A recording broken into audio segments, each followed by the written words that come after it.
and welcome to our post-game press conference. I'm joined by our winning coach Chot Reyes, and our best player of the game, R.R. Pugoy. Congratulations, gentlemen. Coach Chot, until the final seconds of the game, lumalaban pa rin ang rain or shine. What was the difference maker for you that ensured that you will take this game home? Well, I thought our defense held. We know Rain or Shine was second highest scoring team in the league, averaging 810 points a game. So we really wanted to keep them to, if possible, below 90. And we almost did that, except we gave up a lot of fouls in the end. So I think that was the difference maker. Our ability to force them to play half court, and when they play half court, they have a better chance of defending. Thank you, Coach Chot. Now, RR, isa na namang magandang laro para sa'yo. Maliban sa pag-control ng rebounds, ano pong other advantages na nakita mo na talagang nakatulong sa laro mo today? Siguro yung pag hindi nagmamadali, yung dahan-dahan lang, siguro yun yung malaking tulong kasi yun yung palaging sinasabi ng mga coaches sa akin na pag kumatake, dahan-dahan lang kasi palagi ako na-turnover dati. So yun talaga yung big factor siguro.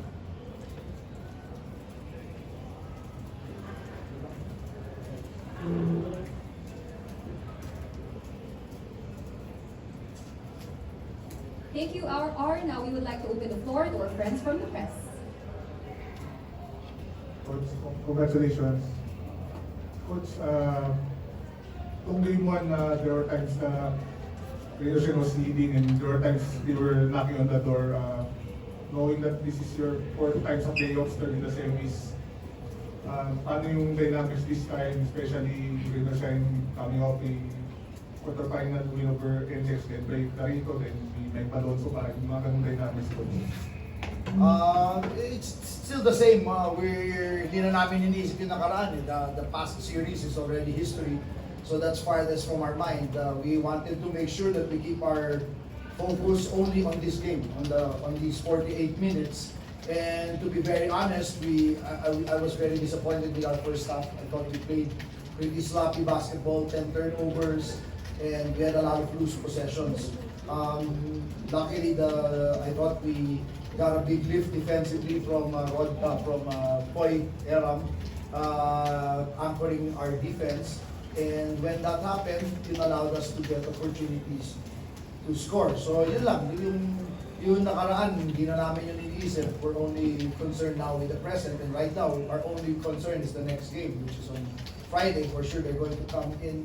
Coach Yang had a different starting lineup. We went small. It was a great ploy to match our speed. But like I said, in the end, we were fortunate to be able to lock them down defensively. Jordan gave 15 minutes to move tonight. How we see and would there be a chance na his minutes will increase knowing hindi na siya rin? His minutes will depend on really his condition, how he feels. He's not even joining our practice. He's just joining our shooting and some very light walkthroughs because we want to keep him off his back as much as possible. We want to keep him off his feet as much as possible, so as not to aggravate his back. So again, it's a game-to-game call. Right now, it's a cause of concern because there's only 1 day break between games. But we'll see. The good thing with Jordan, he's a gamer. So when we need him, he's there. He's putting it out. He's leaving it on the floor, even with far from being 100%.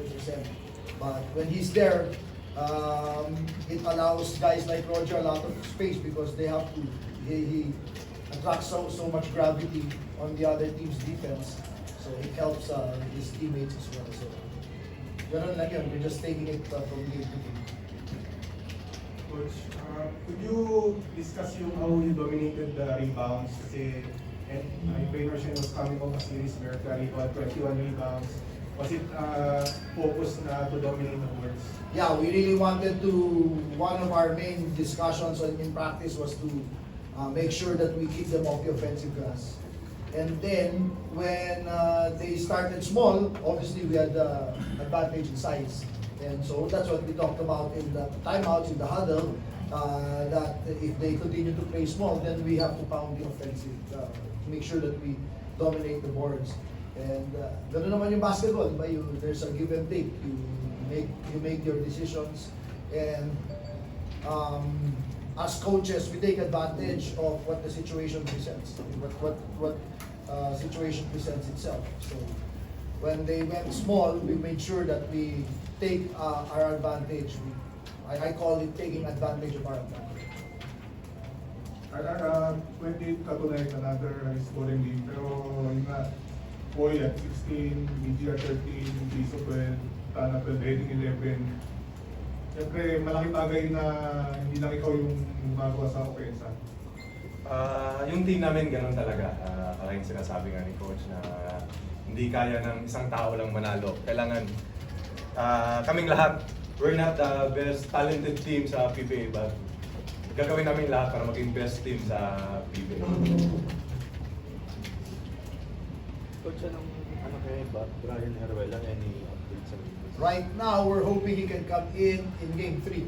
Yun ang if his ankle continues to progress, then hopefully by game 3 makakabalik siya. Pero is he practicing? No.